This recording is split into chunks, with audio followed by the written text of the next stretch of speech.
Bismillahirrahmanirrahim. Innal hamdalillah nahmaduhu wa nasta'inuhu wa nastaghfiruh wa na'udzu billahi min shururi anfusina wa sayyiati a'malina. Man yahdihillahu fala mudilla lahu wa man yudlilhu fala hadiya lahu. Asyhadu an la ilaha illallah wahdahu la syarika lahu wa asyhadu anna Muhammadan abduhu wa rasuluh. Usikum wa iyaya awalan bittaqullah faqad fazal muttaqun. Kama qala Allah Ta'ala fil Qur'anil Karim ba'da a'udzu billahi minasyaitonir rajim.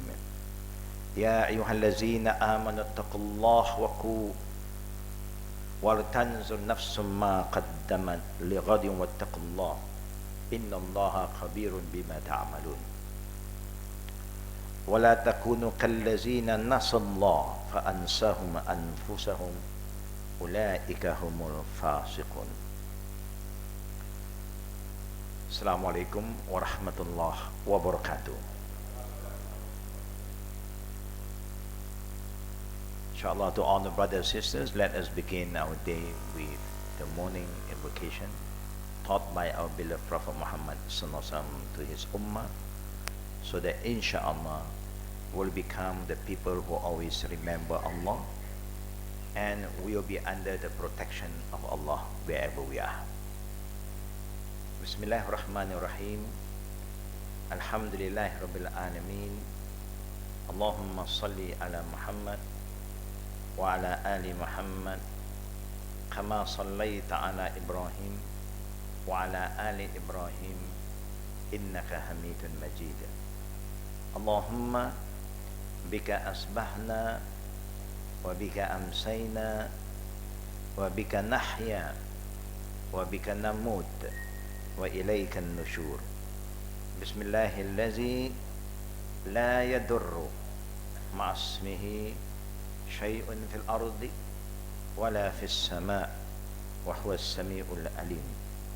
Raditu billahi rabba wa bil islami dina wa bi Muhammadin nabiyya. Allahumma zidni ilman nafi'a wa rizqan tayyiba wa amalan mutaqabbala. Ya muqallibal qulub tsabbit qulubana ala dinik wa ala ta'atik. Allahumma adkhilna jannatak wa jirna minan nar. Allahumma khtim lana bil husnil khatimah wa la tahtim alaina bis su'il khatimah. Rabbana atina fid dunya hasanah wa fil akhirati hasanah wa qina azaban nar. Sallallahu ala Muhammad wa ala alihi wa sahbihi ajma'in walhamdulillahi rabbil alamin. Amin ya rabbal alamin. Waalaikumsalam warahmatullahi wabarakatuh. Firstly, we always remind our good brothers and sisters who have been with us since we have our activities here. We have organized activities and classes since we shifted to this markaz from 1995. In the early 80s, our classes was not here, was somewhere in Kuala Lumpur, Mindef, Selangor Mansion, and other areas. The reason this class is being organized is to make sure that all of us will not give any excuses in the day of judgment that I don't know. Allah Rabbul Alameen remind us based on the ayah that I just shared with all of you. Oh, you believe in Allah. We all are believers. Ittaqillah. It's our duty to make sure that we do not just stop just to be a believer. After claiming that we are a believer, we stop there. No. Because belief needs strengthened. Iman need to be strengthened. To strengthen our iman, Allah said, ittaqillah. You just have to try your level best to attain taqwa. And you know what is taqwa? Taqwa is not how you dress, how you look, how much wealth you have. No, taqwa started from the heart. When the heart have taqwa, this dunya is not important for us anymore. And a muttaqin normally is a person who always prepare themselves for their future. We all have prepared ourselves, prepared our children, prepared for our grandchildren. This is what we always do. Why? So that they have a better life in the future. They become better than us. That is what we always plan. And we spend a lot of time, energy, money, we invest a lot to execute these plans. Now let us look into what have we planned for our everlasting life, Al-Akhirah. What we have planned for a journey, there is no return, it's a one-way trip. That is to move from alam dunya ila alam al-qubur and barzakh, and keep on moving towards al-akhirah. This is a journey of no return, a journey that when you fail here, then you're going to fail over there. But we believe all of us have invested for parents who have children, grown-up children, and also grandchildren. I think we have invested millions of ringgit already, without even counting. We forget also to count. But if you look from the day you give birth to your child, you have to go for hospital, you have to go to clinic, follow up, and keep giving them the best food, the best nutrition, so they become healthy, and we hope that they become intellectual children or grandchildren. That is what we want. And whatever we give them actually is good, because we are preparing for their success in this life. That is good. But for the Muslim, you know, the life do not end here. This is the platform for us to do what we want for our next life.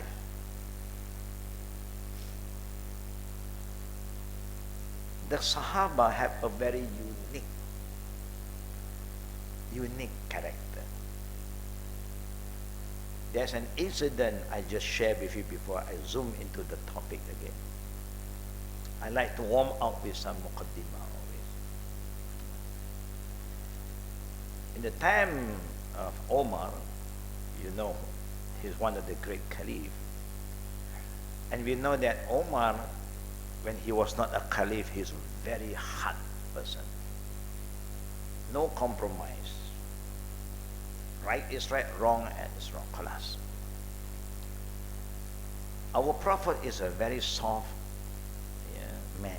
Layin, hayyin. He need strong personality. And Allah grant him with companions like Abu Bakr. Also a soft-hearted person. A rich man, a businessman.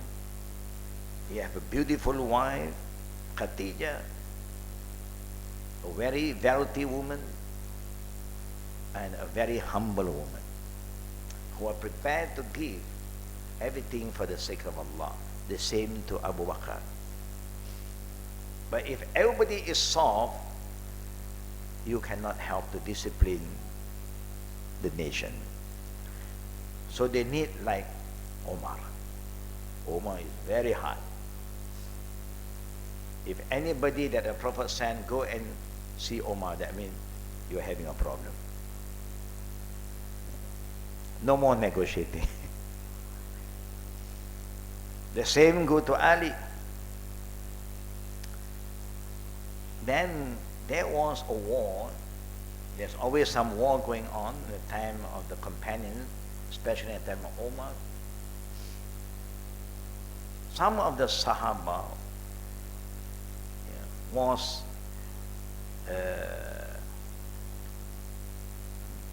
become the prisoner of war by the Roman Empire.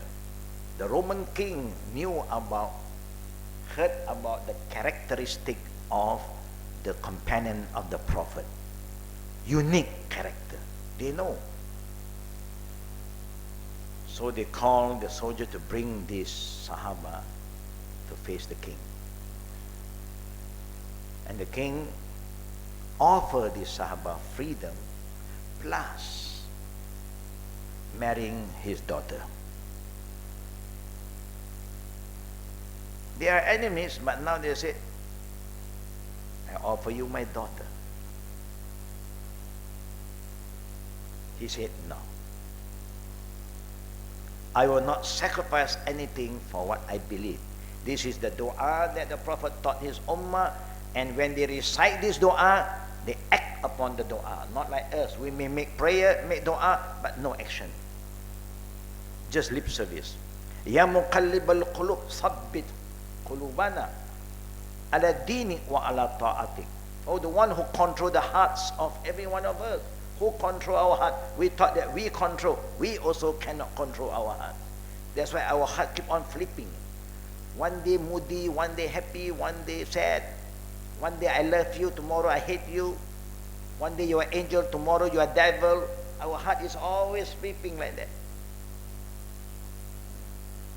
Common, because we are human. So you have to ask Allah to strengthen your heart. Make your heart firm and steadfast. To do what? To have a strong heart to do what? So that you're strong, you hold the deen strongly. Not just for fun. Oh, I'm strong. I'm a fighter. I'm a gladiator. No. To hold on to the deen. Ala dinik wa ala ta'atik. So that you are very consistent in your obedience towards Allah. You are always prepared. Can you imagine if you offer to marry the daughters of the king? Alamak, what to say? Nothing to say. Whether the daughter fatty, ugly, everything goes because dunya is in front. And then the Sahaba said, no. Because they want you to abandon your religion and follow us. I offer you my daughter. No. Then they offer again, counter offer. I give you my daughter and I give you half of my kingdom. Wow. Half of the kingdom of the Roman king. Can you imagine, brother and sister? That means you're going to be the next king. I think for us, nothing to say anymore. You are crazy, to just reject this once in your lifetime offer. Now, why he want this guy, the Sahaba, to marry his daughter? Because he knows that these Sahaba have a unique character. They are very strong. Their belief is very strong. They are fighter. So they want the offspring of the Roman king become like the Sahaba. They want that gene. Allah. Look at how they look. Very far ahead.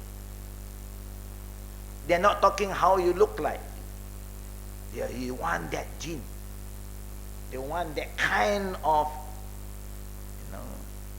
generation. He said no. This made the king crazy. You know, when a king offer you something, how dare you say no? Then you are finding trouble, you're challenging me. You belittle my offer. Why? Because the Sahaba, they are not here for dunya, they are here for akhirah. They are not here for the power. They just want Allah's rida, blessing. And that's why Allah said, "O you who believe, strengthen your iman with taqwa." And then always, if you are muttaqin, look into what you have prepared for your tomorrow. If you ask anyone, even a not yet Muslim, do you want to go to hell? No one wants to go. That's why they do a lot of good deeds now. Even they don't believe in the true God, but they believe in doing good deeds. That every good deed will be rewarded. They have that belief. And they are very active in doing all the good charity work around the world. We do too. But they do with that kind of hope that God will be kind to them. But to us, we have a belief that Allah has saved. Whatever good deeds that you have done, but if you deny Allah, you reject Allah, you commit shirk, every good deed have no value. All will go to waste. Allahu Akbar. Do you think it's very wise for us to save our children, our grandchildren from hellfire? What do you think? Do you think it's wise to do that? Or, I don't know. You must know. You must know that when you die, there's two places for you to go. Aircon, hot con. There's two places for you to go. And the heat over there is not like here. It's not like Saudi, 50 plus, 60. No. There's the heat from the sun. These are hellfire. The whole area is covered with fire. Can you imagine? This at least we have some shadow here, some wind here, some water. They also have water, boiling water. Water, yes, there is water, boiling one. Can you imagine? Just try to imagine. But for us, we don't feel. Even Allah have told us about what is ready in hell, what is ready in paradise. We cannot feel. Why? Because we have crisis in our iman. Because our love to the dunya is too great. We are prepared to sacrifice everything and give a lot of excuses just for dunya. But for akhirah, all of us know, we are very weak. وَلْتَنْظُرْ نَفْسٌ مَا قَدَّمَتْ لِغَدٍ وَاتَّقُوا اللَّهَ. Be fearful to Allah, because that day there is no turning back. You cannot say, "Oh Allah, please send me back to the world. I am going to change. I am going to be Mr. Right, the Miss Right. Everything good only I will do." No more. Whatever you give me that I have kept here, saving that, I'm going to give everything for. No more. Last time I don't ask everything. I just ask a bit also you can give. And now you're telling me you want to give everything. No more. And Allah continued by saying, وَلَا تَكُونُوا كَالَّذِينَ نَسُوا اللَّهَ فَأَنْسَى أَنفُسَهُمْ أُولَٰئِكَ هُمُ الْفَاسِقُونَ. Don't be that the people who always give excuse. I don't know, I forget. We always forget a lot of good things. One thing we never forget, gossip. We have time, we always have our own way to gossip, talk bad about people, doing all things that displeasing Allah. But when come to Allah, we keep on forgetting. Do you remember the dua? Allahumma. We have been memorized the dua that we have been reciting. I never put all of you to test yet. I think in the coming class, I don't know when, I'm going to require, I say, please recite the dua. Then I'm going to listen.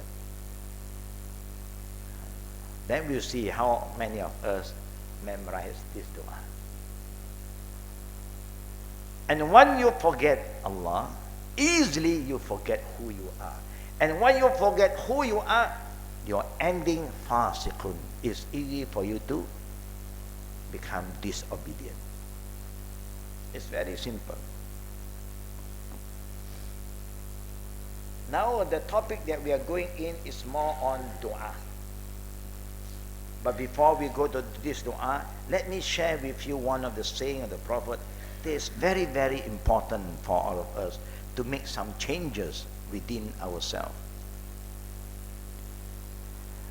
An Ibn Mas'udin radiyallahu an Nabi sallallahu alayhi wasallam qala Ala ukhbirukum biman tuharramu alayhi an-nar. Qalu bala ya Rasulullah. Qal ala kulli hayyinin layyinin qaribin sahlin.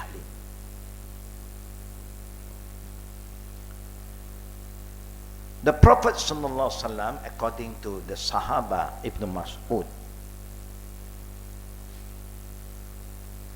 he's asked the companions, do you all want me to show you to do something that save you from hellfire? That hellfire will not even get close to you. Hellfire will not get close to you. Children, kalau boleh masuk depan sikit sebahagian.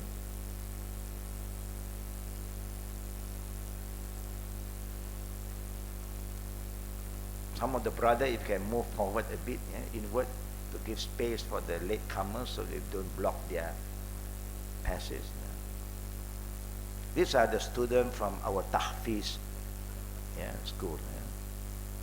Ke depan, ke depan.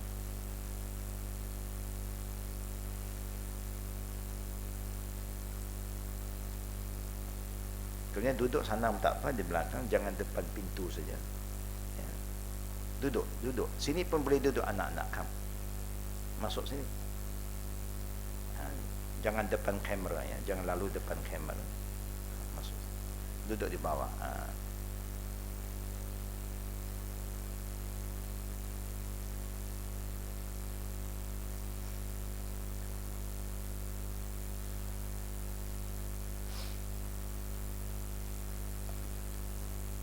So the companion, when the Prophet asked them, of course, companion, they are just waiting. Of course, bala ya Rasulullah. Tell us, show us, something that we do will protect us from hellfire getting near to us. Allow me to say something so that our young children can understand. Nabi tanya sahabat, mau tidak kami ajar kamu sesuatu yang selamatkan kamu dari azab neraka?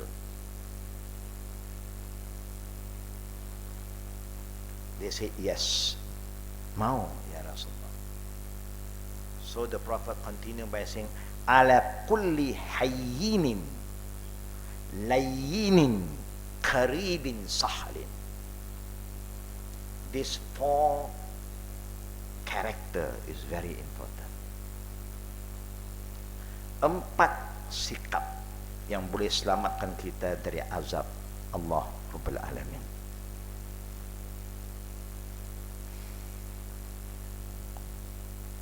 Yang pertama, the first one, a person who is very gentle. A gentle person. Hayyinin. That's why when they talk about man, you want gentlemen, not men only. Men can be very mean. There was a man in the time of Omar, when he was a caliph, came to him. After marrying the wife for many, many years, so one day he came to Omar. He said, Ya Omar, I want to end this relationship with my wife. I only talk about men first. There's another story about woman. So now man came to the Omar and said, I want to end this marriage. Omar asked, why? How long you got married? Maybe 15, 20. Why you want to end this marriage? You know, Omar, no more love. Hati no more there already. So Omar said, oh, no more love. Because no more love, bye-bye.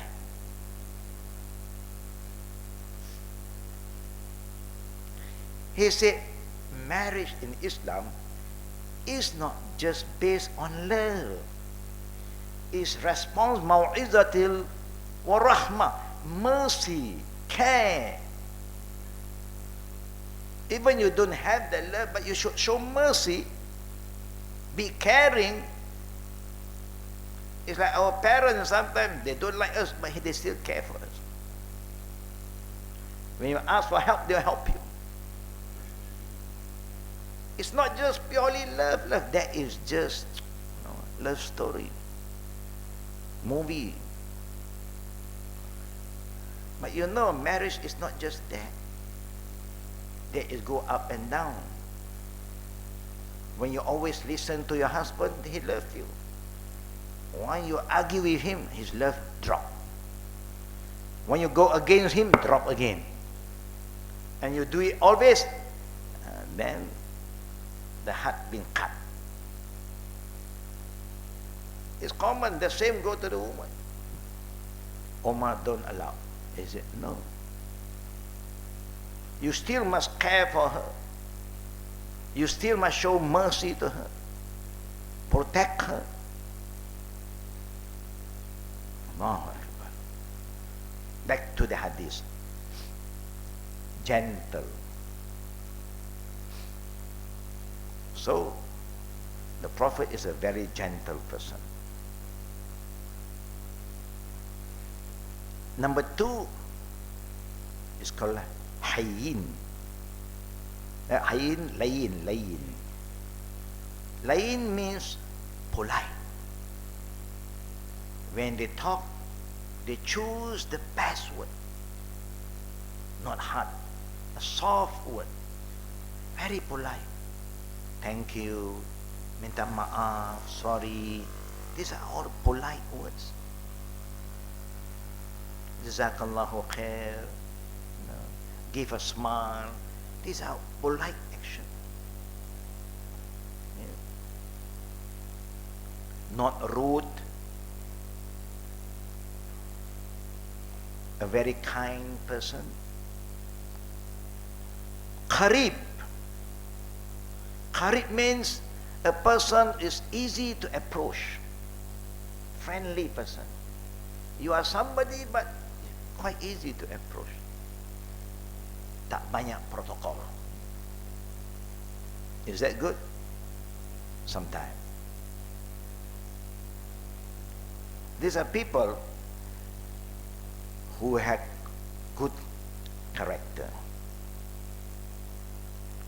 Sahal. Just now is easy to approach. Sahal, easy for us to engage ourselves with them. Simple person. Everything there is good, okay, no problem. Let's move together. Anything you want to do, if you are too rigid, it's not good. That's why when you look at why, when you want to do anything good, to rely on the government servant is very difficult. That's where the NGO comes in. In the West, all the Western government are aware of that. For the government servant, they are very rigid. NGO, they are ready to be moving. They are ready to move. One they think is good, Bismillah, gone. For the government, they want this approval, that approval, meeting, and then the meeting, and then consider again who benefit. No. For NGO, no, they want to do something good. Let's go. For the sake of Allah, finish. We can be part of that. Because we are volunteers. We are students who come here not because you're forced to go to school, no. Because you want to prepare yourself for your next life.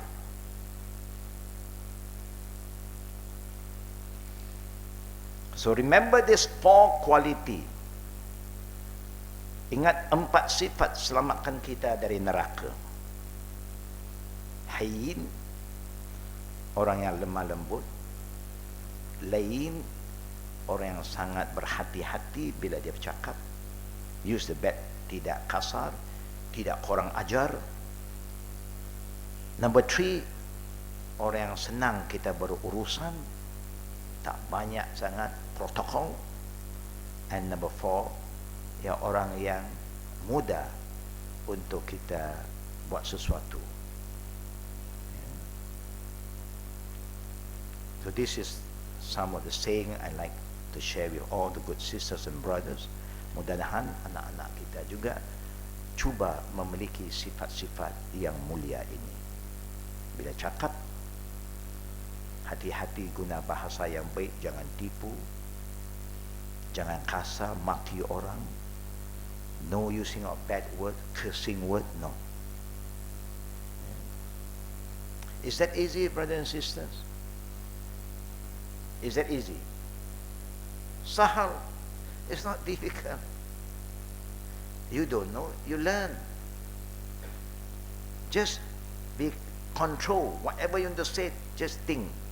Allah wants us to think. In this religion, only in the Quran, you find a lot of reminder from Allah. Afala yanzurun, afala yatadabbarun, afala yatazakkarun. Think, afala yaqilun, think. Other book don't allow you to think. Follow. Islam, while you are following, think. Be responsible. Reflect. Yeah. Because Allah wants you to do something with the right intention, with feeling. Buat satu ibadat dengan ada perasaan. Semayang ada perasaan. Puasa ada perasaan. You must feel for that. Then you value what you are doing. Let us go back to the book, page 29 today. Are we in page 29? Yeah? Not sure. Remember, I always try to note. Yeah. If I make a mistake, you all must remind me. Yeah. Sometimes I can make mistake. You know, even Imam can make mistake in prayer. So when the Imam make mistake, the Ma'mum cannot just keep quiet. At least the Ma'mum says, Subhanallah. The Imam realize, he make a mistake. If the Imam recite certain ayah and got jammed, he forget. After that is what? So when you are following the Imam, if you follow with knowledge, awareness, you will know how to help the Imam. If the Imam recite, Wal asri innal insana lafi khusrin illa allazina amanu wa amilu salihat, and he got jammed. Because there's many ayat illa allazina amanu wa amilu salihat lahum jannatun tajri. He's going to another surah now. He start with Wal Asri, he's going to Al-Baqarah. So those who follow the Imam, when you have the knowledge, you have the feeling, you are focused, what do you say? You must say, illa allazina amanu wa amilu salihat wa tawasaw bil haqq. Imam, wa tawasaw bil haqq wa tawasaw bis sabr. Khalas. If not, he's going another round, you've got to stand longer behind him. And the Imam struggle, Makmum also struggle. What happened to the Imam? Imam so forgetful, Imam is not focused, no khusyuk in the Imam. Imam must be dreaming. Now we are talking, shaitan come in. Now you are not thinking of Allah, thinking of Imam, not happy with Imam. That's not good.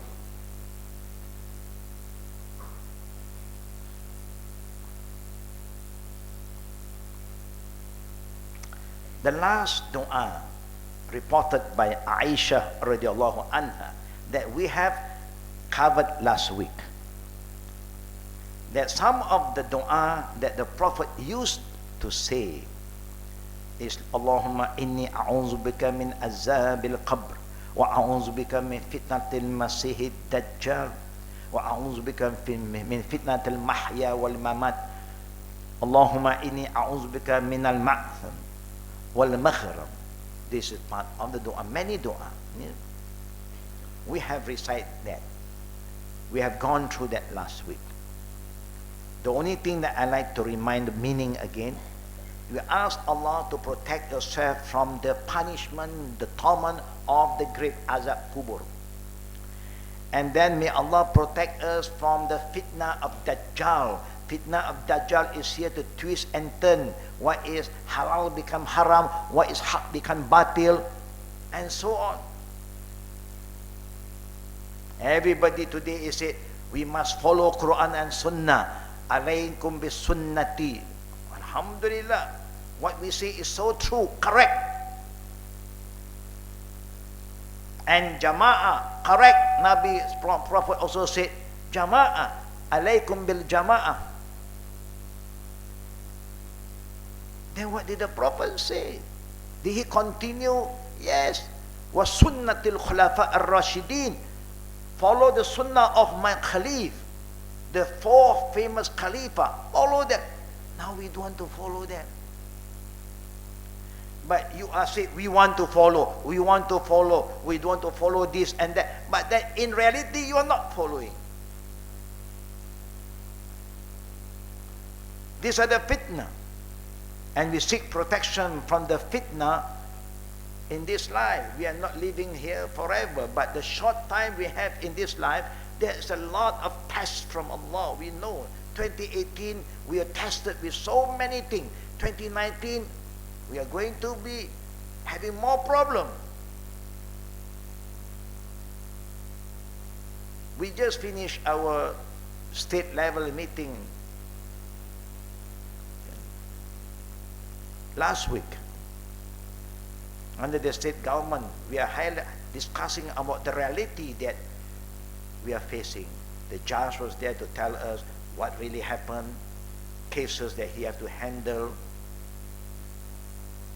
Thousands of cases involve young couple who want to end with a divorce. And you know what is going to happen when there is an ending of divorce? Children is going to suffer.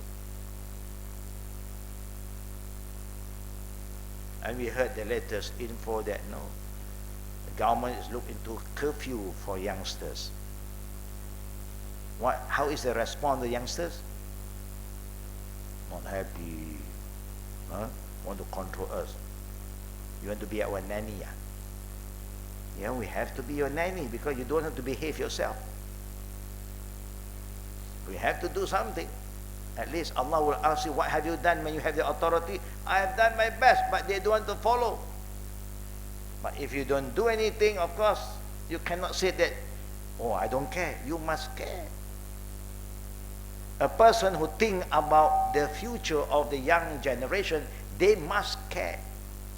They are not supposed to destroy the young generation and give them everything so that they can control them, drug them, and make them go high. No, this is not the kind of generation we want to build.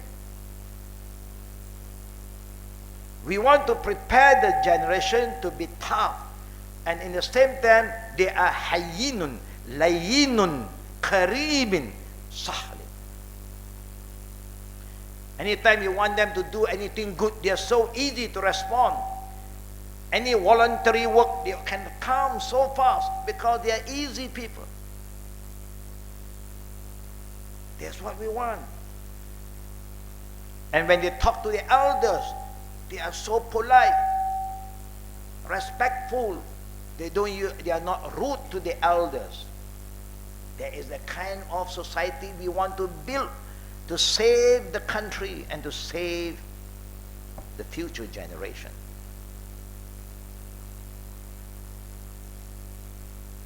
This is the fitna of the life and the fitna of our death. If you don't do anything now and we die, we are going to die.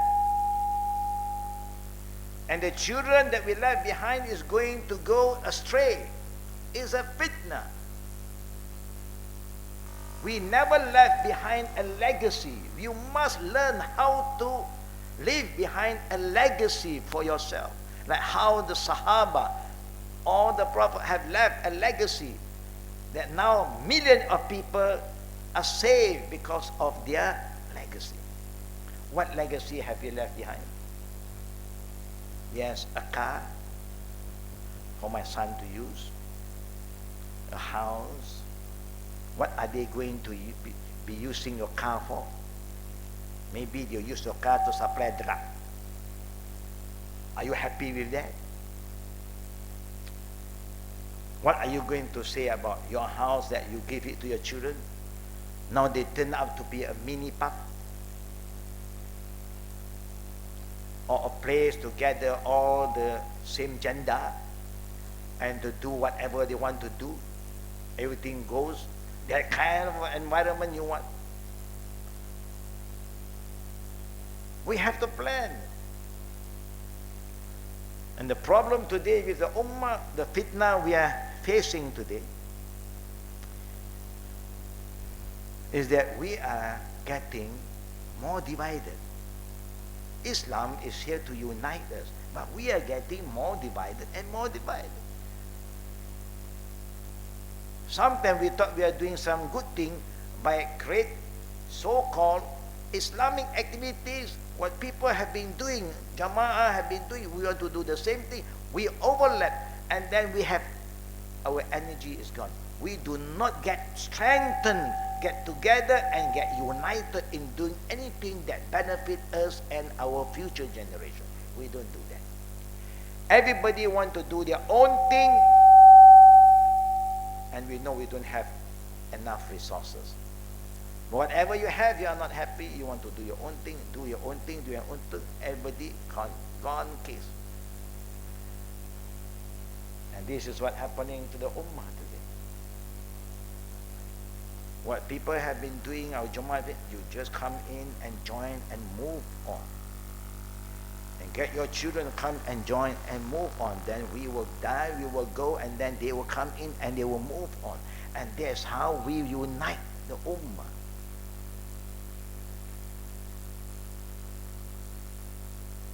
You ask Allah to protect us against sinning. Breaking away from Jama'ah is a great sin. If you look at Sahih Muslim in other hadiths, the Prophet warned us, whoever come and break you from your main Jama'ah to the extent that you can even kill him because he creates fitna to the Jama'ah. But we don't understand the concept of Jama'ah. That's why when you want to go to the mosque and the main Jama'ah is praying Jama'ah, you cannot form another Jama'ah. It is haram. You cannot do that. You have to follow the Jama'ah.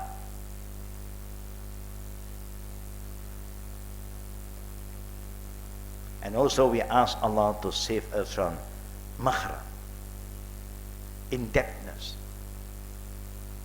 We just like to borrow and borrow and borrow with no intention to pay back. Don't borrow. Live according to your own means. Allah will love you. Allah will bless you. Now we move to the subtitle of Seeking Protection at the Remembrance of Death. Never give up hope.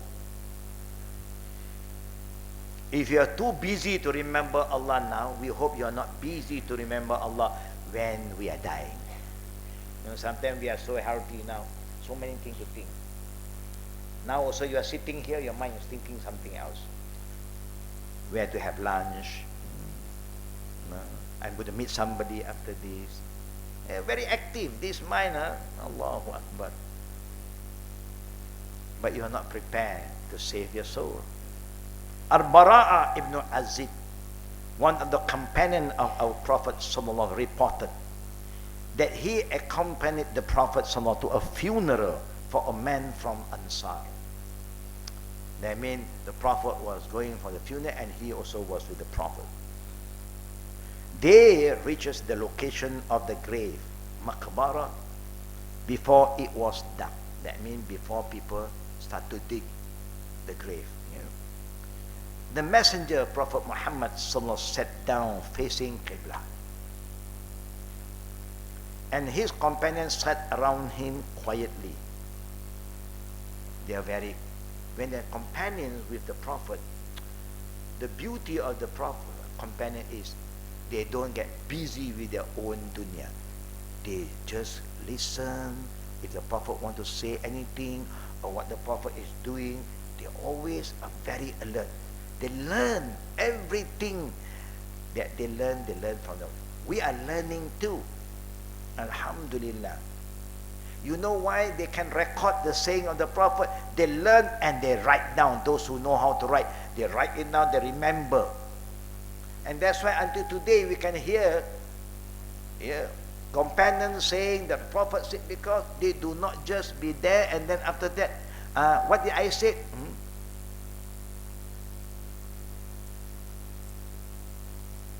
We are also learning, but our commitment is not like the companions. That's why their teaching of the Prophet being conveyed, because they learn, they memorize, and they share. They learn, they memorize, and they share, and they witness with their own eye. They are very sensitive with their hearing and their seeing.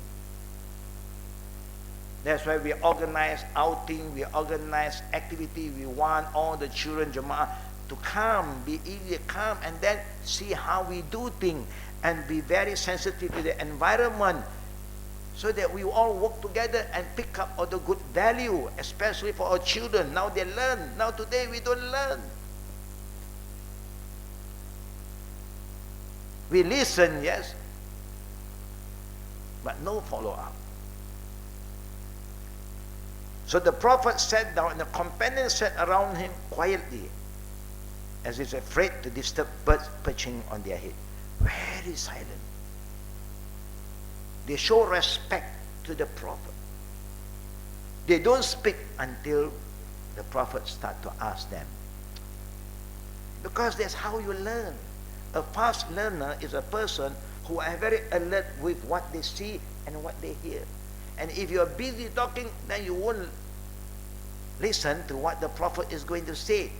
And if you are busy looking here and there, what the Prophet is doing something, you don't even know what he's doing. That's how I learned from my teacher before. I traveled with him.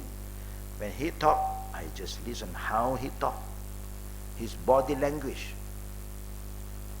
And I wrote it down. Thing that I don't really understand. After that, I will ask him, just to reconfirm. How he communicate with people, how people question it, how he answered them, how he explained. I pick up. A good student is like that. Student today is not like that. Open your book, open book. Read. When the teacher get out, call us. The book also disappeared.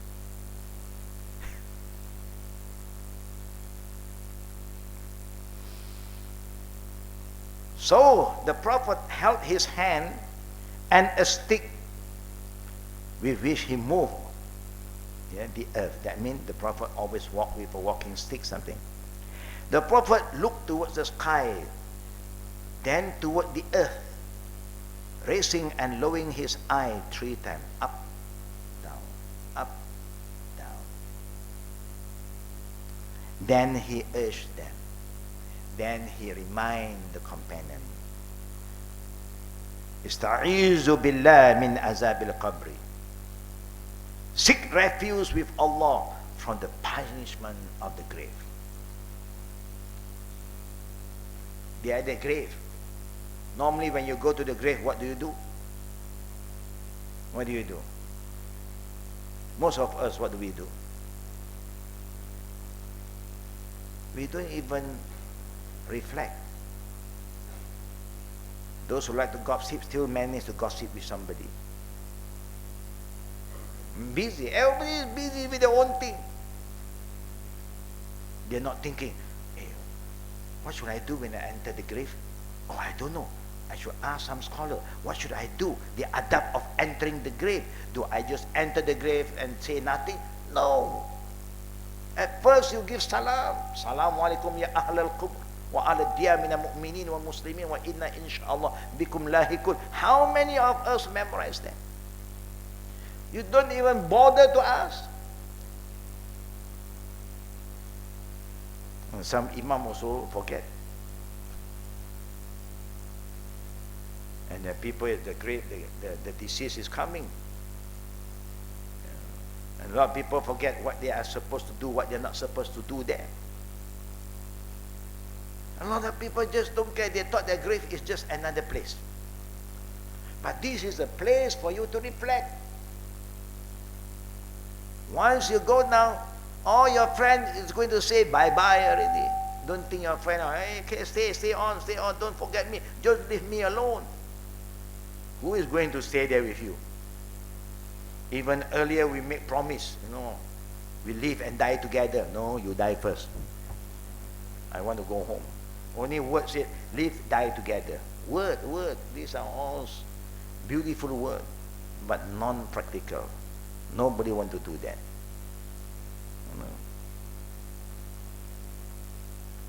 Seek refuge with Allah from the punishment of the grave. It's so true that the Prophet remind them, don't forget to ask Allah to protect you from azab al-qabr.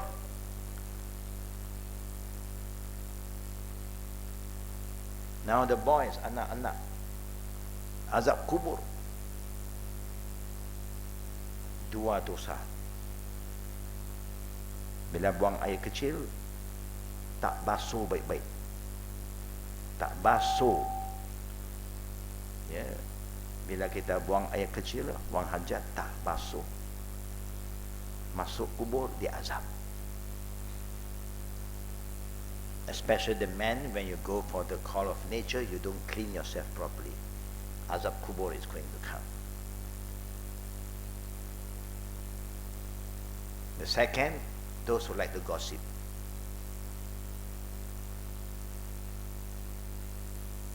The azab will come. Nobody is perfect. I know. I'm not perfect. You are not perfect. If you know somebody is wrong, correct him. You don't know how to correct, make dua for him. And don't be like him. Khalas. That's how you learn. You don't like people to gossip about somebody, then you don't gossip. You don't like people to belittle somebody, you don't belittle someone. You don't like people to lie to you, you don't lie to others. You don't like people to dirty your area, you don't go to people's area and you dirty their area. Don't do that. What you don't like for yourself, when somebody is doing that, you learn, I'm not going to be like that. Then you move forward, you become better. After repeating this 3 times, he said 3 times, Allahumma inni a'udhu bika min azabil qabri. Allahumma inni a'udhu bika min azabil qabri. Allahumma inni a'udhu bika min azabil qabri. Now the Prophet also recite this dua. Do you think the Prophet will be tortured in the grave? No. The Prophet, alhamdulillah, ma'soom. Allah is sure to reward him. He will be, alhamdulillah. We have no doubts about him. Abu Bakr, we have no doubt, Ahlul Jannah. Omar, fi Jannah.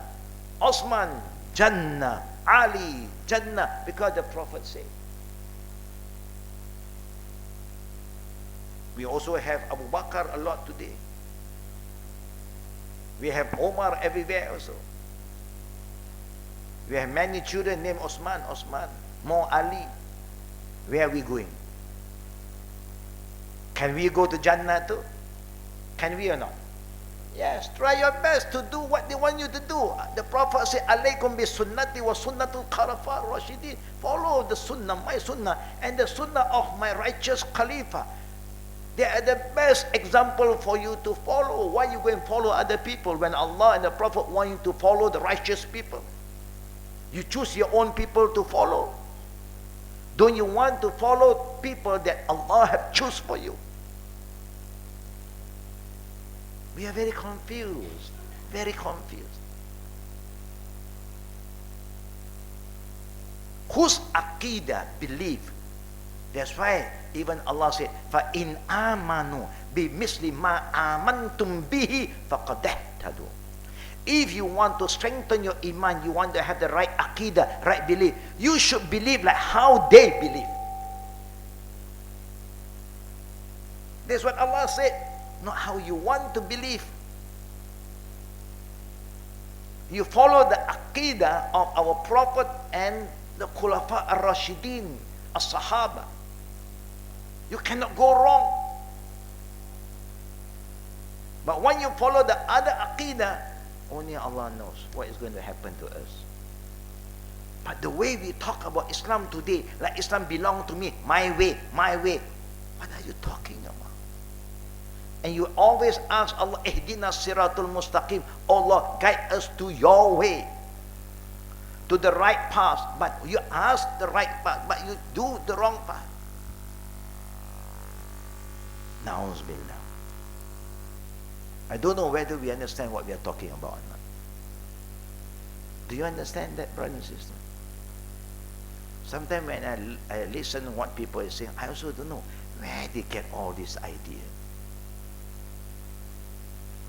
Read the Quran, you don't have this. Where is your reference? You read the hadith of the Prophet, Bukhari, Muslim, Tirmizi, Abu Dawud, An-Nasa'i, Ibn Majah. You don't have any from there. Where do you get all this idea?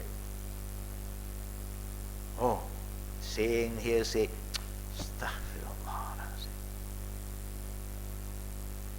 And what Allah said about people like this, not what we say, what Allah said. You cannot say Allah make mistake. Allah said, وَمَا كَانَ لِمُؤْمِنٍ وَلَا مُؤْمِنَةٍ إِذَا قَضَى اللَّهُ وَرَسُولُهُ أَمْرًا أَنْ يَكُونَ لَهُمُ الْخِيَرَةُ مِنْ أَمْرِهِمْ وَمَا يَعْصِ اللَّهَ وَرَسُولَهُ فَقَدْ ضَلَّ ضَلَالًا مُبِينًا. This is the word of Allah in Surah Al-Ahzab. Allah said, the believing man who call yourself, I'm a believer, man or female or woman, when Allah and the Prophet have said something in the Quran, confirmed, the saying the Prophet confirmed, you have no right to choose other than that. You know what Allah said, what the Prophet said, and you say, but why you said, but, what did Allah say? وَمَا يَعْصِ اللَّهَ وَرَسُولَهُ.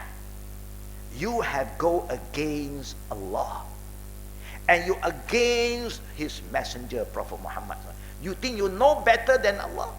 You think you understand Islam and know the aqidah of Islam better than Prophet Muhammad sallallahu alaihi wasallam? No way. And this one, Allah said, فَقَدْ ضَلَّ ضَلَالًا مُبِينًا. Allah confirm whoever do that, choose other than what Allah and the Prophet have said, indeed confirm he have turned astray. But we say we are not astray. What? You can say you are not astray, but Allah said you are astray. Who is right?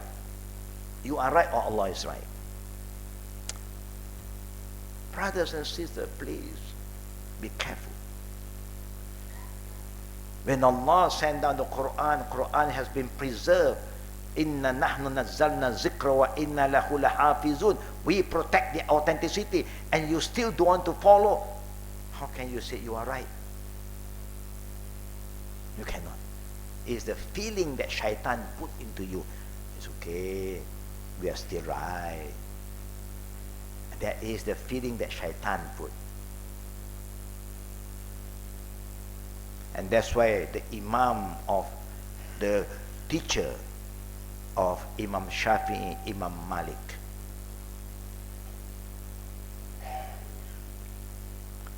he hate the people of innovation, the people of bid'ah, more than anyone else.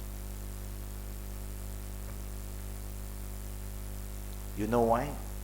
Because they say these are the group of people who will destroy the authenticity of the religion. They plus, minus, adjust here and there until the true teaching of Islam gone. People get confused. You follow Quran and Sunnah, they say you are not right. How can you guide people now? And he said, these are the worst people. Because they use the name of Islam. They say they are Ahli Sunnah, but they are promoting the innovation.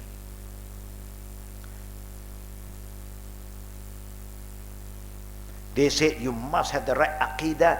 They are promoting all the khurafat and shirk. How can you have Aqidah? Anas radiallahu anhu reported that the Prophet ﷺ once entered a date garden owned by some of Bani an-Najjar, a tribe from the Ansar, in Medina, of course. That means there's a lot of palm trees, dates farm in Medina. And then sometimes there are few graves in the garden. If you go to China today, you can see that too.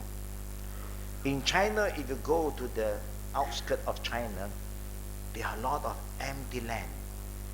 Farmers own this land, and sometimes most of the land don't owned by anybody, government property. So they give you the opportunity to do what you can do and bring investment to yourself and the country. They give you all the help you need, but you don't own the land. That's why it's easy for China government to develop their country, because they own the land. They say move. Even their graveyard, they move their graveyard. They say the land is for the living, the dead, khalas. They don't have this sentiment. I have to move, I move. And they believe in themselves more than anything else. They are not worried about the spirit come to haunt them. No. And you go to the farmland, you will be surprised to see they have their land, their farming land, their paddy field, or then at one corner or in the middle, graveyard. It's very common in China.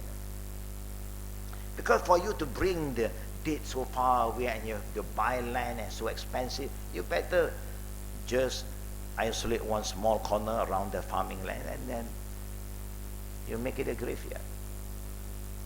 And for those who believe in some spirit now, these people will protect the farm.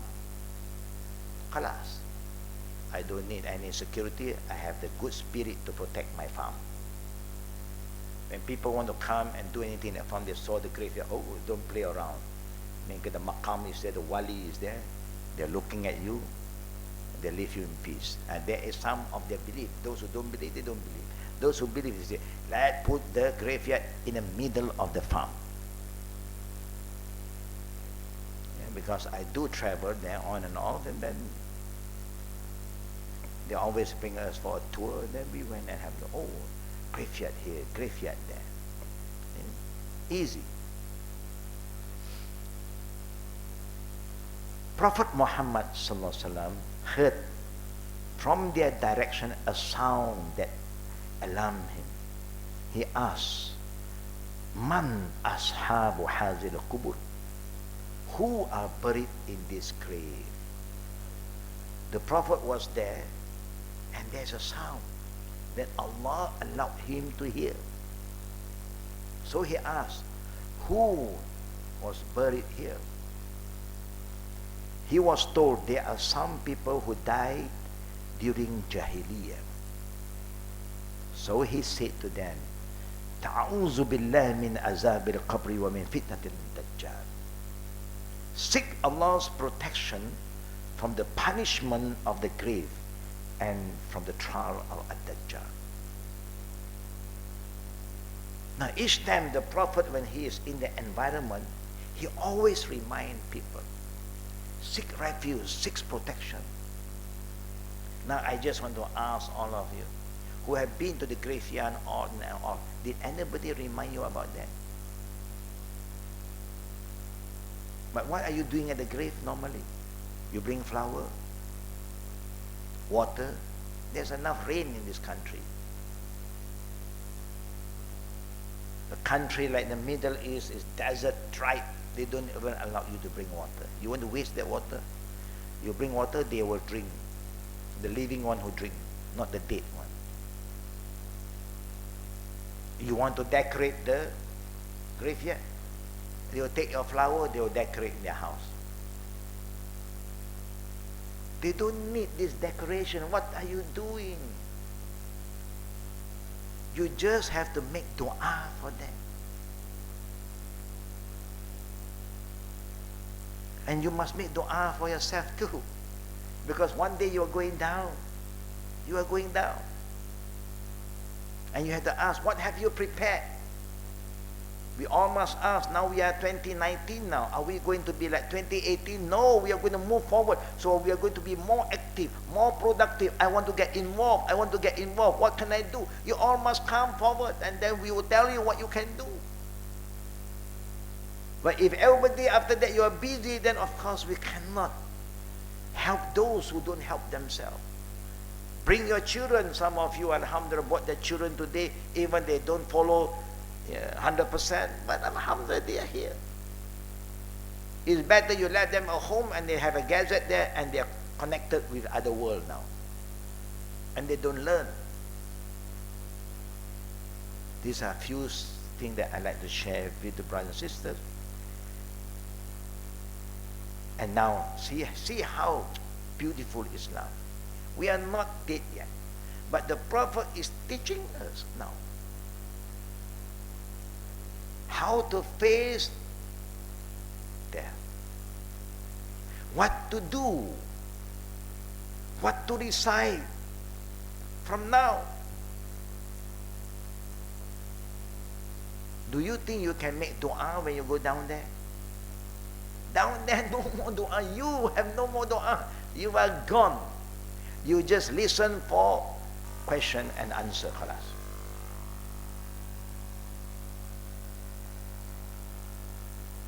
That's how it goes. Reality over there is different. Here at least you can make dua. There, no more dua. Only your deeds will help you. When there's no deed, khalas. Only your deeds. The legacy that you left behind. You teach your children all the good thing the children is exercising, is doing it. You get there. You give wakaf. You do all this contribution.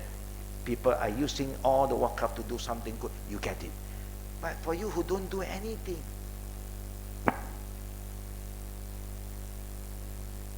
even people buried beside you the book Dua and Zikir. Do you think you can read?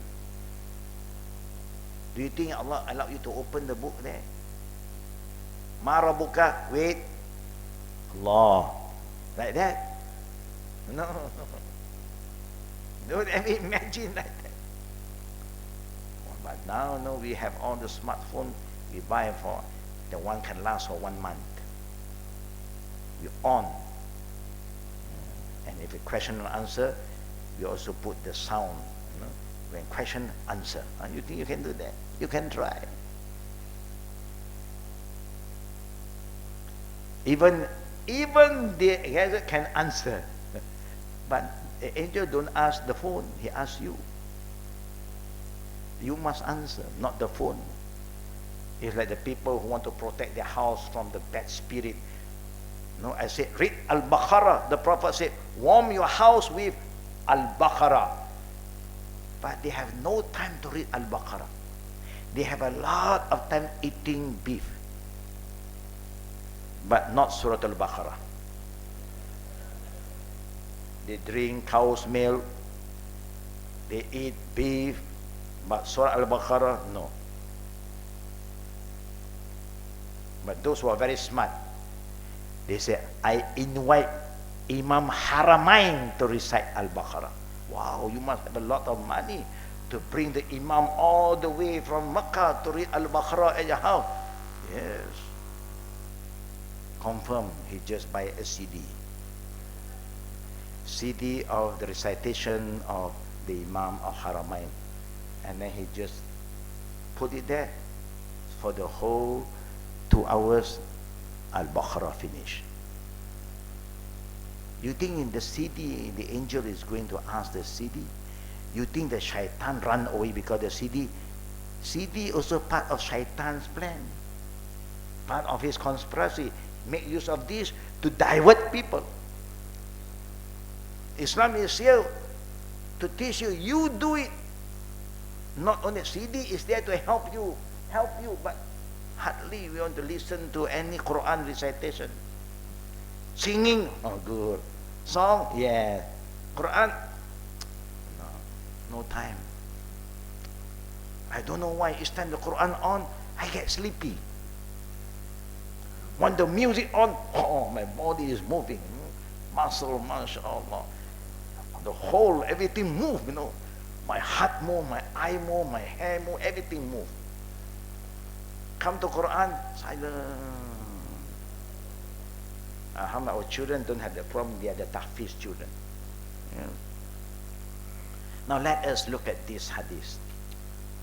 We are not dead yet, but the Prophet is teaching all of us to recite, seeking protection for the dead. Those who are alive, you must make dua for them. In the same time, remind you about your future.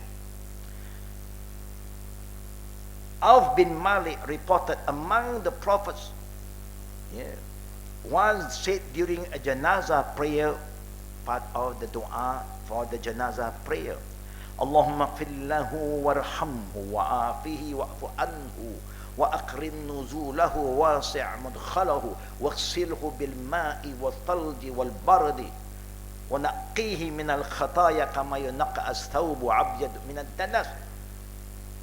And then continue, Allahumma abdilhu daran khayra min dahli, ahlan khayra min ahli, wa zawjan khayra min zawj, wa adkhilhu jannah, wa izhu min azab al-qabri wa azab al-nar. Beautiful prayer and beautiful reminder for those who are still alive.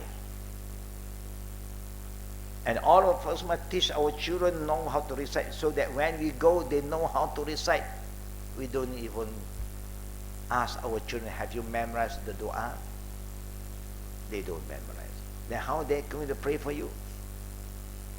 Never mind, I call the imam to pray for you. But you my son, you my daughter, I invest in you millions of ringgit. Can't you memorize this dua? I'm not an Arab man, mama. Can you recite? You recite Fatiha already. That is what you have to recite when you make funeral prayer. First takbir, Fatiha. Second takbir, Salawat. Third takbir, this is the dua, don't come in already. This is what you have to ask your children. Have you memorized that? Not yet. Okay, 2019 project. When? January. Don't December. December. You may die before December. Now, January. Before end January, I want to check another homework. Never mind, give him 100 ringgit to memorize this dua. Is that okay? It's not difficult. And look at this dua. Oh Allah, forgive him, show him mercy. This is just a reminder for us. We also must love how to forgive and show mercy to others. give him well-being, pardon him, honor his abode in the grave, make his entry into grave spacious. Even you know the space that allowed you to go in is very narrow. But this is from our point of view. But when they go down, Allah Rabbul Alameen can do wonders. He may have like a 5-star hotel room, That is up to you. Or you want to send him to budget one. Wash him, O Allah, with water and ice and hair. Cleanse him from his sin, as a white garment would be cleansed from dirt. Substitute, Allah, look at this word now. Substitute him, or substitute for him his house with a better house. You know, our house today, we only know how the condition of the house. His family with a better family. Sometimes Allah tests us, we have a family, we have siblings, but there's no peace in the family. Hatred, jealousy, quarreling. Father and mother don't show care and loving when they talk among themselves. Very mean, use all the bad word. I don't think you like that kind of environment.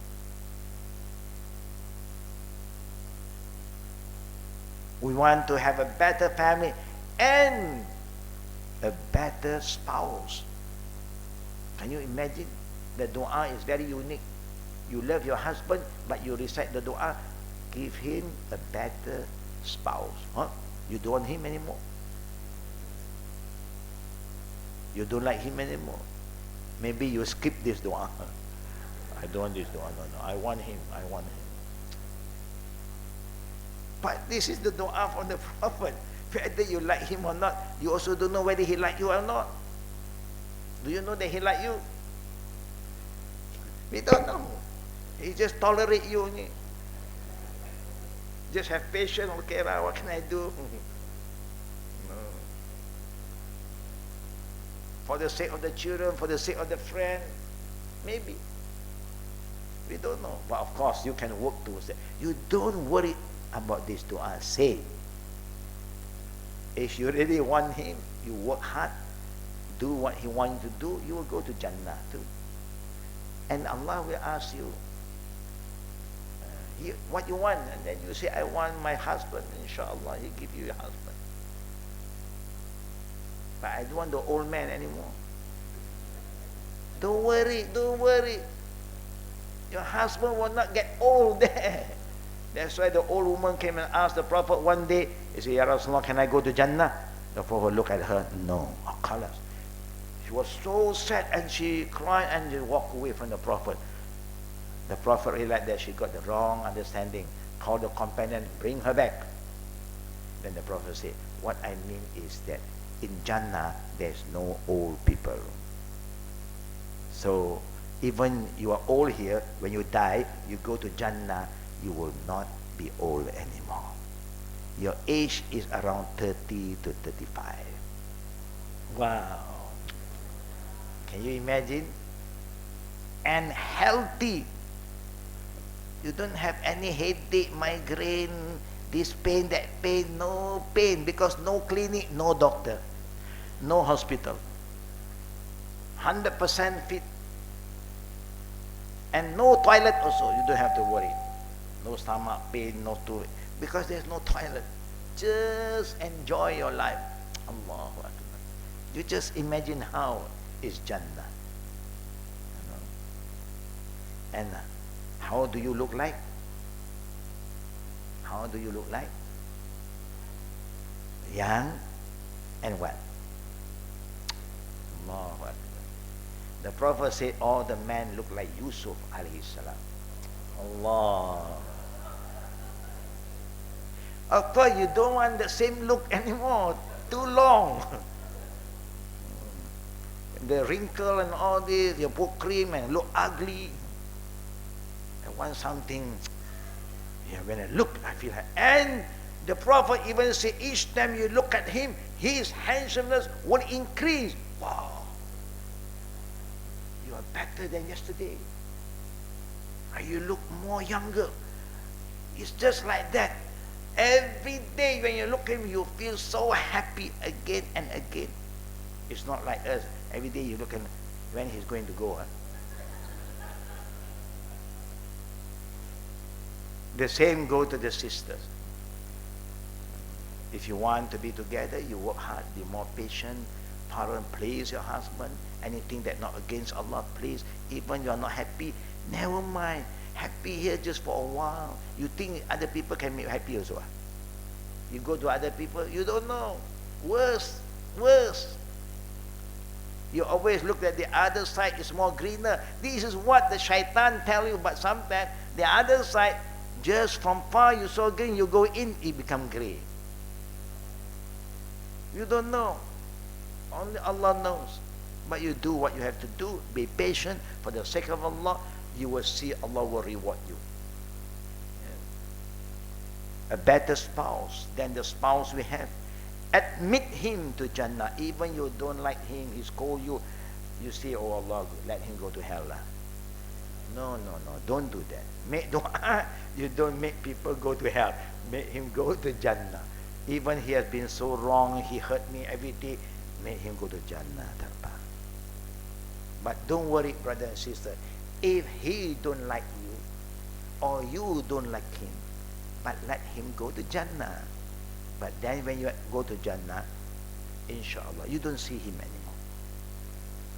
Allah will be very kind to you. He knows you don't like him anymore. He's not going to torture you over there. In Jannah, there's no more torturing, no more trial. Just happy. He will ask you, what do you want? You just say, I want a new guy. Allah will give you a new one. You have bidadari, bidadara. Both under. Don't worry. Just make sure everybody go to Jannah. The same go to the husband. Do you like that kind of woman? I have been patient for 40 years. She disrespect me. I say one, she said, she respond 3 times. I don't know. No, I have been so patient. I think, oh Allah, you give me someone else. Allah will give you. That one you don't worry. Yeah? But you make sure when you make prayer, don't say, oh Allah, let him go to hell.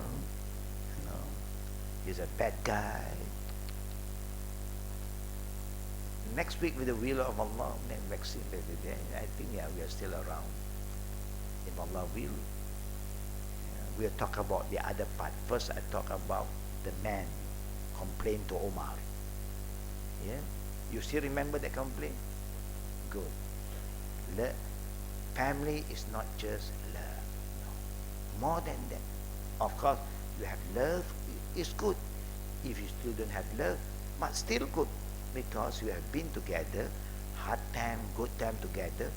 No, and she have been cooking for you. She have been washing your clothes. She have been ironing your garment for you. So what is there to complain? Yeah. If nobody is doing that, you got to hire a servant, a maid, and a maid only can do certain things, kalas. But a wife can do more than that. And there's example. So don't complain, and try to make it the best that you can, and move forward. Set a good example. You leave a good legacy for your children. That is important. But we have to be very serious about our children. We don't know how long we are going to be with them. We have given them all the education to survive in this world, but have we prepared them for their akhirah? Their akhirah. I still remember more than 15 years ago. These are very wise people. I said, why they are wise? Because they can't help their children. They don't have the ability, the knowledge to convince their children again, because they have sent their children from very young age abroad. boarding international. So they are exposed to so many things. Now the children said, I'm not going to practice Islam anymore. After graduation, after they had all their degree, but no more Iman. And they're preparing to go and look for a partner who is non-believer. It's going to become very hard. But the parents are wise. The parents have money, they have everything, but they are going to lose their children. Allah's will, they came to know us. They asked, can we help? We said, can I know what is happening? I want to know. And they said, no problem. If I have to go, they want to come home. They don't want to come home. They have been raised up, in the West. They want to be there. But Alhamdulillah, I look at my timetable. I said, now I can spare 1 week. They send me. They send me to the state, stay with the children for just 3 days. They send me to other country, stay with the children for a few days. Inshallah, we know how to talk to children like that. We are not going to be judgmental. We are not going to blame them 100%. You can't. Because we fail to guide them. They need guidance. You need to engage with them, not chase them away. Alhamdulillah. Cases that we have gone through, they came back to Islam. Even the people they want to get married with earlier, after we alert them, okay, no problem, if this is the guy that you want to marry, let us talk to the guy. See whether he has the interest to become a believer or not. If you know that he is a Christian, no problem. Christian believe in Jesus, we Muslim believe in Jesus. What? Is there a problem? No problem. Let us talk. Because we want to think, Alhamdulillah, think change. But you must move fast. You don't say, Allah, what can I do? You can do so many things. Either you bring them home, let us talk to them, or you have to organize something that we have the time to meet them somewhere else. Or you plan a holiday.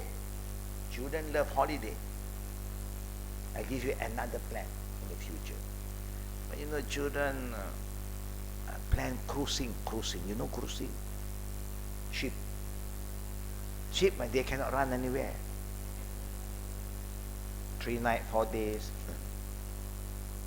That one, is good experience. Never mind, you have the money. First class car, what class car, make them comfortable. And then we are always there. While we eat, we chit-chat. While we drink, we chit-chat. When we have coffee, we chit-chat. Slowly we go in. But don't give up. And don't wait until last minute. Plan. I've shown a lot of ways how to help our children who are far away from us.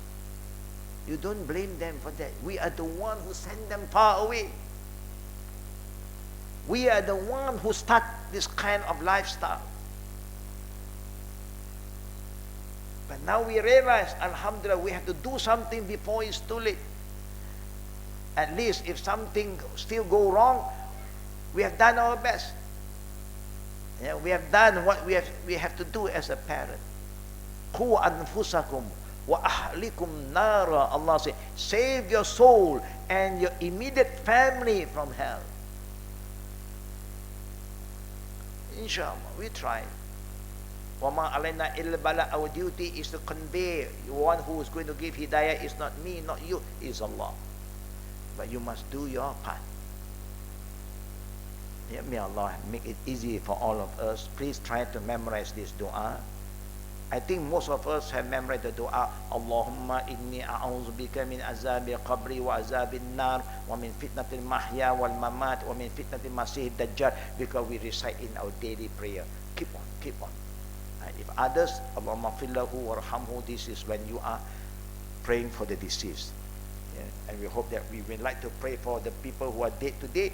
Next time when we die, people would like to pray for us. If there's any question and answer, now we open for Q&A. Fatafaddal. Any question from the sisters? Yes, pass the mic back. Anak, cuba ambil mic ini, hantar. Pass it to the children to help them.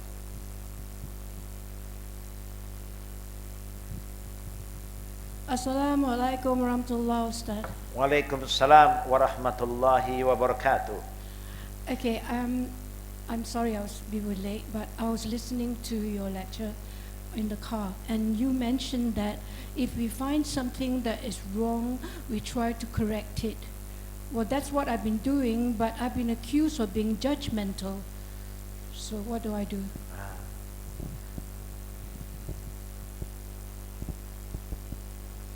I think maybe we have to look in the way we correct people. Maybe the way we approach them, they feel that you are judging them. Maybe.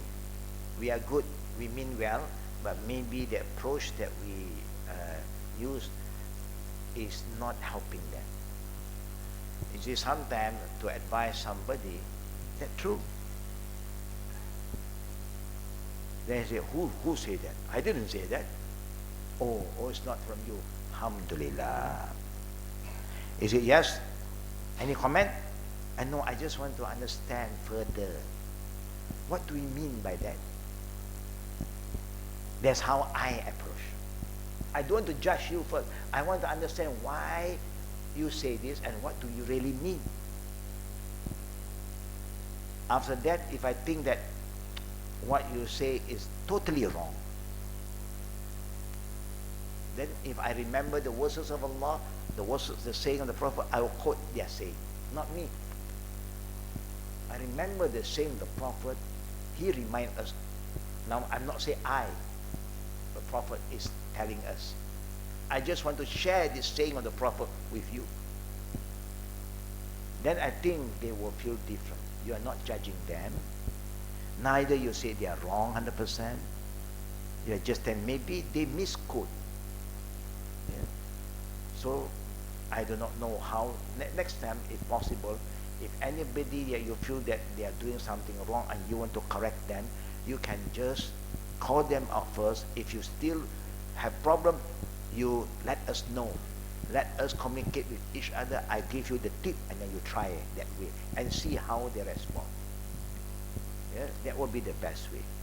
Jazakallah khair. Alhamdulillah. Our words play a very important role sometimes. It's the same thing, but because you use the wrong approach, the wrong word, people just cut you off. Yeah. Now, next question. Faddal, Sister Anita. These are two anchor sisters, you know, that they are always, if they're around, they will ask. No? Sister Anita, Fauzia, they are very good sisters. Faddal. Assalamualaikum Ustaz. Waalaikumsalam warahmatullahi wabarakatuh. I just need some clarification on certain things. Like for example, rezeki has been fixed by Allah. Ordained by Allah, correct. Yes, that's one of the four things. Then how is it possible certain dua that we recite is able to improve our rezeki? I don't understand. No, to improve the rizki is more to increase the blessing of the rizki. You can have the same kind of food, but sometimes you take the food cause harm to you. You know?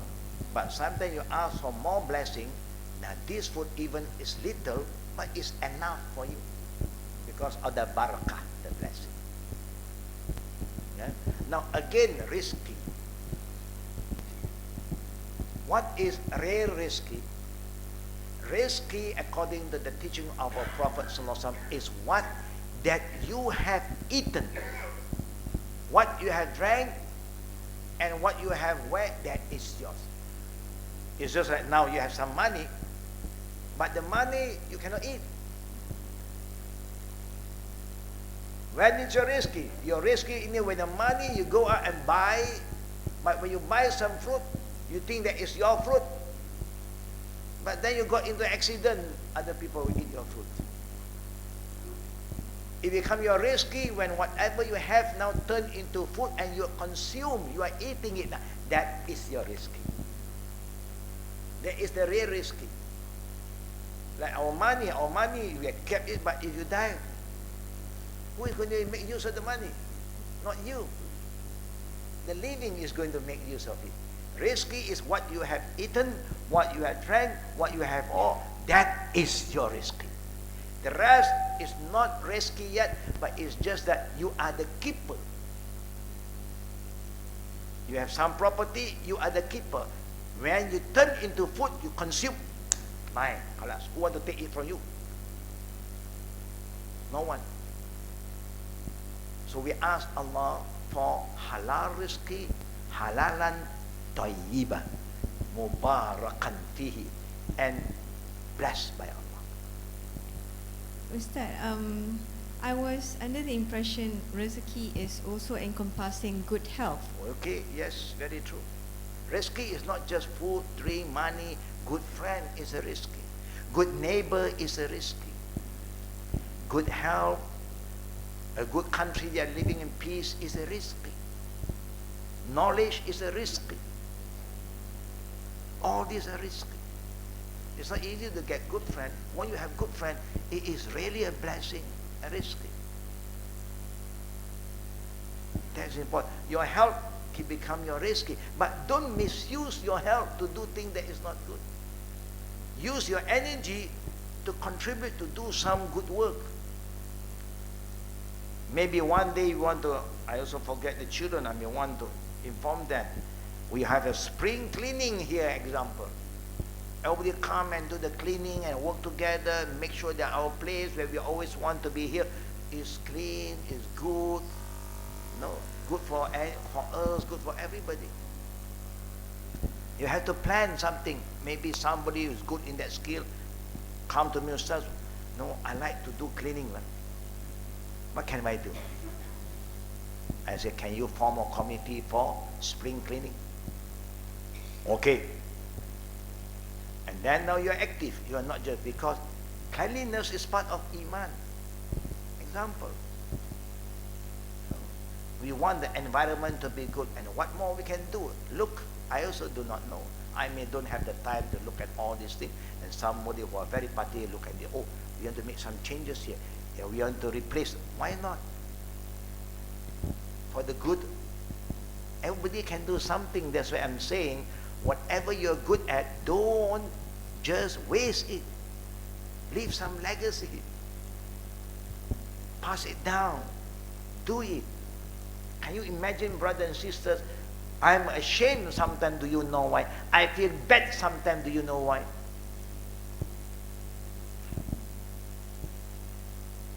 I have a lot of my family who are not yet Muslim. They have their own community. They're very productive, very active. That should be our quality. When they want to, and their people are very innovative. Always come up with idea, want to do this better, to be better, betterment. It is their leader from doing all these things. They just come and this is what we tend to do, Father, this is what we tend to do, What do you think? Wow, it's good. We will lead the team. They move. Do we have this kind of spirit? Actually, there is our spirit, the spirit of the companion of the Prophet. But when it comes to us lately, we are so busy with our own thing. we entertain our own problem, we forget to do so many good things that we can still do. Okay, but I'm not good in all these things, I'm old, but I'm good in cooking. When people want to do this, I prepare food for them. Allahu Akbar. Here they are doing work, and here somebody prepare food for them. This is how we move. We can bring the children, if we need the children, how many of them? Bring them, bring our own children, participate. Man, these are good things that we can do together and get Allah's blessing. Whatever resources, energy we have, we consolidate it, we bring it down together. Don't divide our strength and then we get weaker. You got that, sis Anita? Many things we can do. I believe all of us who are here got a lot of talent. Naam, brother. Faddal. Assalamualaikum, Ustaz. Walaikum salam wa rahmatullah wa barakatuh. So I have a question about doa for the deceased. Dua for the deceased. Okay. So, Allahumma fir lahu, right? So we know that when we recite the doa, depending on whether we're reciting for male or female, we will change the hu to ha and whatnot. So my question is that let's say we have family members and we recite the doa. Do we recite the doa multiple times, specifically, say for my father, my late father, and whatnot? Or do you recite? Let's say I want to recite for 3 people. Do I recite the doa 3 times, or do I recite the doa once for make an intention of making the doa for few? No. If you want to make dua collectively, it's good. Dua is recommended to do it for everybody, unless somebody just passed away and you focus on that person. But in general, there are so many family members pass away already. Our friend also, maybe our in-law, our own family. Then we use the general dua. Allahumma ighfir lahum warhamhum wa'afihim wa'fu anhum. We don't have to now for so and so. Next second round so and so. And then it is not, because dua also, the Prophet, you see, at the end of the dua, one of the dua the Prophet never missed is what? Rabbana atina fid dunya hasana wa fil akhirati hasana wa qina azab. Rabbana atina, not atihu or atini. No. Give us, all of us. A very general dua that you will not get tired. The one who is with you also don't get tired. Allahumma, how many people want to recite? So they say, example, that is the best. Use the general one. That's why there's one general dua. Allahumma ighfir li hayyina wa mayyitina wa shahidina wa ghaibina wa saghirina wa kabirina. We have our booklet, that people can purchase and know what to do. Simple, general. We also ask Allah to forgive us who are still living, and all the people who have died among our family, those who have gone. And we also ask Allah to forgive those who are present today and those who are not with us today. The male and the female, the young and old, is a very general dua that benefit every single soul, inshallah. Naam. And then just a follow-up question. Like we know that when you have died, the only amal that can help you is the dua of a child, right? So, like for example, I have a sister who's passed away. How do we reconcile that dua, and how do I make a dua for general? Because we know that, like from that understanding, I can only make dua for my parents.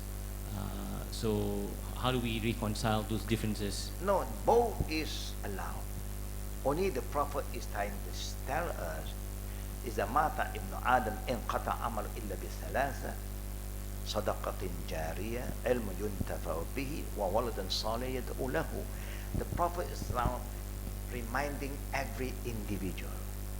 This is an individual reminder that you yourself still can help yourself.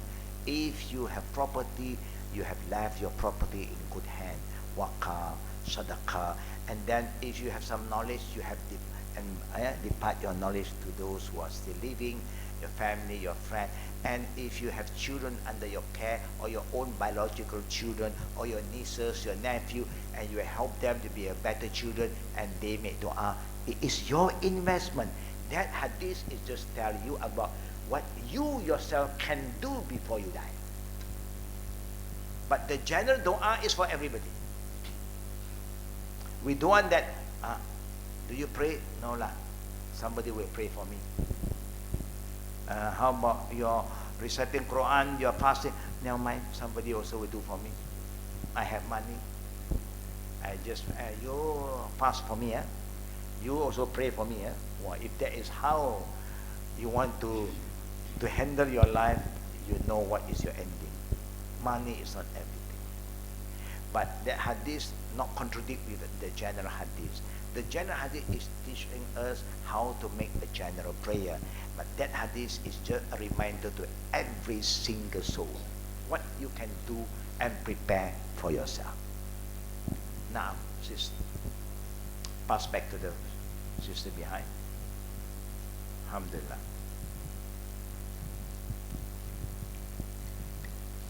Assalamualaikum Ustaz. Waalaikumsalam warahmatullahi wabarakatuh. I would like to know whether is it possible for the children to make fidyah on a parent, father or mother yang tinggalkan puasa when the parents have passed away. Now,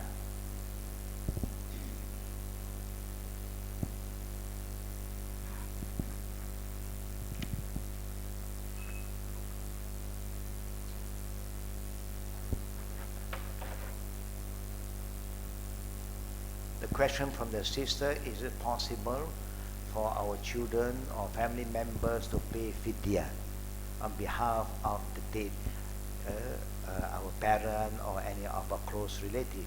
Yes, it was allowed by our Prophet ﷺ, and it was allowed by Quran. Yeah? For those who cannot fast, and then nobody can also fast for them. Even the Prophet said you can fast if you want for them, but you also are busy, because if you want to fast on the behalf of somebody, you must make sure that you have completed your fasting. If not, you can't. And then, what can you do other than that? You can just pay fidyah on their behalf. Just like debts, utang. You know, now the family members should pay, but the family members also have no money. But now you have, never mind lah. You ease their burden. You say, I will do. Or if you are smart, you go and talk to the people who the parent owe them. Can you please forgive them? You know, if you insist, although they can't. If the person said, no problem. If you are kind to a person, you ease the burden of anybody in this life, Allah will ease your burden in akhirah. And he can, okay lah, I halal, khalas, you don't even have to pay. But if that person very mean, no, I want. They must, by hook, by crook. Wow. Then you say, okay lah, but I think I can help a bit. If he owe you 5,000, do you think it's fair enough if I just pay on your behalf 2,000, example? If he agreed, alhamdulillah. If don't agree, whatever you can do, you do. If not, then leave it to Allah to make the final judgment in the day of judgment. Yeah, you can. Certain things you can. Yes. Jazakallah. Hayakallah. Yeah. This is where the Muslim come in. As Muslim, you help each other. وَتَعَاوَنُوا عَلَى الْبِرِّ وَالتَّقْوَى. Anything good, we always help each other. Ready to help each other. Yeah. Or don't help doing something that is wrong. Faddali. Assalamualaikum. Waalaikumsalam warahmatullahi wabarakatuh. I'm asking for a sister who's a bit shy to ask.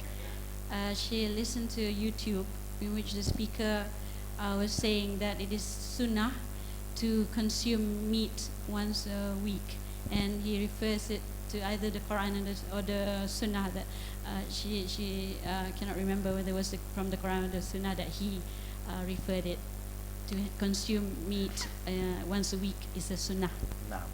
Now about the time, I'm not so sure. But according to the sunnah of all the prophet consume meat. And the meat that the most of the prophet love are mutton. They are shepherds. Most of the prophets are shepherds.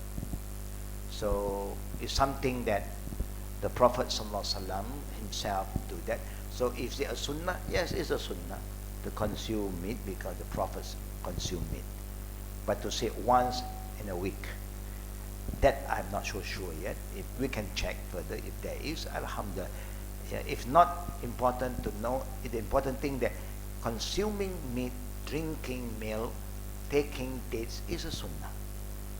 Yeah. But the Prophet will only eat meat when someone gives it to him, yes? Never mind, like I said, if the one who is talking about that particular subject and they can quote a hadith, and if the hadith is authentic, alhamdulillah, then we can share that info to other people. But if the hadith is not sahih, you cannot share and say it's a sunnah. You create fitnah to the Prophet sallallahu alaihi wasallam. Man qala alayya ma lam aqul falyatabawwaq maq'adahu minan nar. Whoever says something the Prophet never said, and you say Prophet said, you put yourself in hellfire. Careful. Faddal. Anybody here who was going to ask something or say something? Faddal. Where's the mic, please, so that.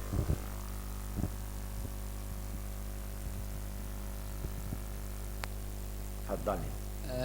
In the hadith which Rasulullah ﷺ said, Sallallahu alaihi wasallam. سهل لين قريب هين سهل قريب لين. No. The word sahl, does it include the strong opinionated people who just stick to one opinion and they don't accept other opinions in fiqh? Example, he would know one hadith, then of course he ignores many other hadith about one issue. So he would stick to that hadith and Ignore others. and ignore the other hadith because he thinks that he follows the sunnah of Rasulullah Sallallahu alaihi wasallam. and then he will become difficult. So is he included in that word? Yeah. Sahl? Very interesting question. When you say sahl, easy going, do it include when you want to discuss about any Islamic jurisprudence fiqh, you just stick to one hadith, or you are open, you are very relaxed as long as there's hadith and the hadith is sound, this is so sahih, why not? Hadith is sahal, is religion is easy. It's like what the Prophet said in the other hadith, yassiru wala tu'assiru, make it easy, don't make it difficult. If anybody who said that I give you example. If a person want to make dua, he want to make dua iftitah, Allahumma ba'id baini wa baina khatayaya kama ba'ata, and then one want to raise dua, wajjahtu wajha anti wa atubu ilayk. Can we do that? Can. If a person want the shortest one, Allahu Akbar kabira walhamdu katsira subhanallah wa ta'ala, can. Why not? Because all the other sunnah, the prophets recite this, the prophet recite that. So anyone who want to have a longer dua, you recite this. Want the shorter one, no problem. You don't say only this, only that, and that is not sahal anymore. That means you are too hard.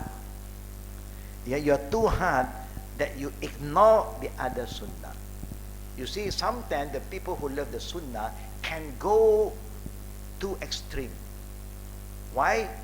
They are only exposed to 1-2 hadiths and they say this is the sunnah. Other than that, not sunnah. Now there's other hadiths also, and you say not sunnah. You are saying you follow sunnah, you go against sunnah. It's wrong.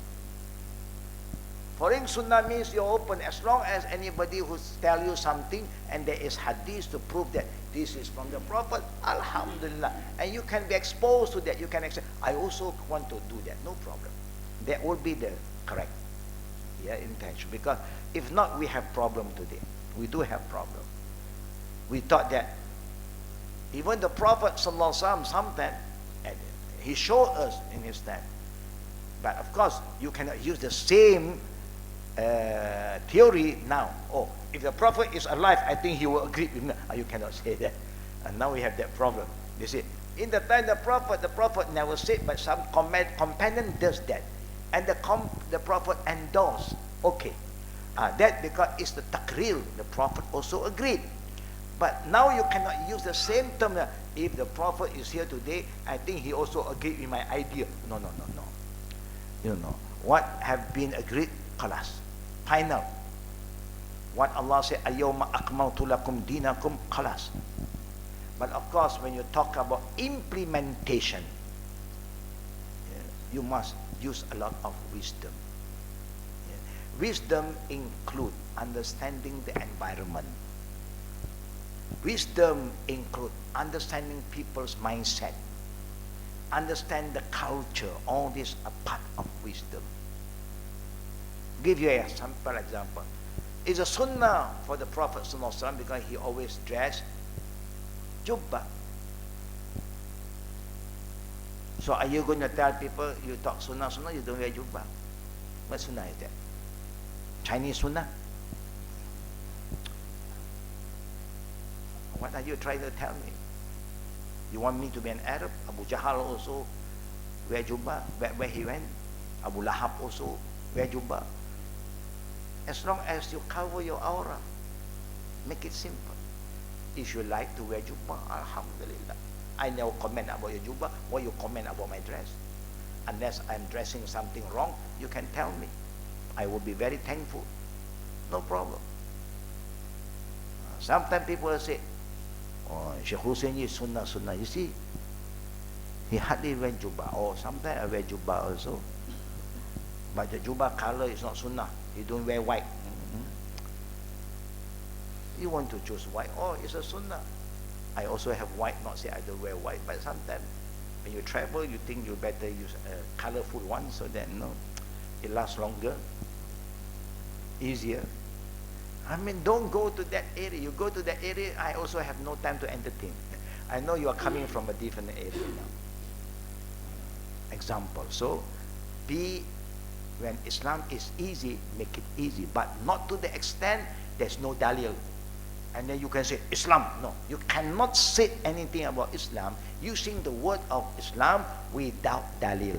Because Islam belongs to Allah. Anything you want to talk about Allah, you must have dalil from Allah, on dalil from the Prophet. No, you just, I think, my opinion, no problem. No problem to have your opinion.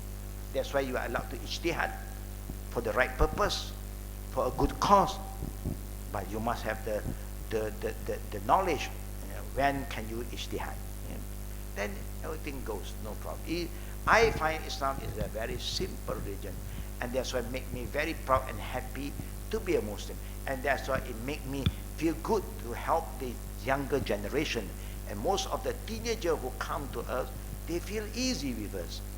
They come to join our camp and they learn a lot. We are not judgmental. We are not so just one way. There are many ways. When there are times the Prophet gives you flexibility, we are very flexible. When the Prophet said no, then we said no. That's how it goes. Yeah. Islam don't follow majority. Islam don't follow any one of us. Everybody must be educated to follow Islam. That's how it goes. Udkhulu fis silmi kafa. We all learn how to accept Islam and follow Islam. Don't try to, my way, my Islam. Oh, not your Islam. Islam belongs to Allah. We are all Muslim. A Muslim who submit to Allah. You see, you submit. What Allah said, you say. What Allah don't say, don't say. Finish. Yeah. A very, very interesting question from our Sheikh also here.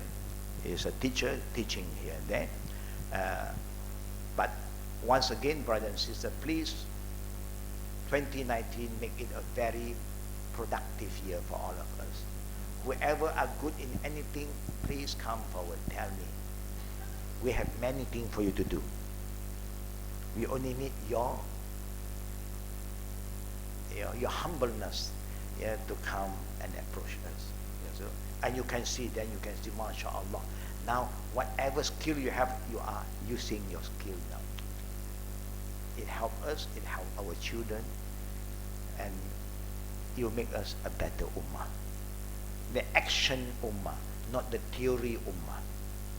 Inshallah, may Allah accept all our deeds, forgive all our sin, and make us love each other for the sake of Allah Rabbul Alamin. Amin ya Rabbil Alamin. Bila tawfiqi wal aqli da'wana and alhamdulillah alamin. Subhanakallahumma bihamdik ashhadu an la ilaha illa anta astaghfiruka wa atubu ilayk. Assalamualaikum warahmatullahi wabarakatuh.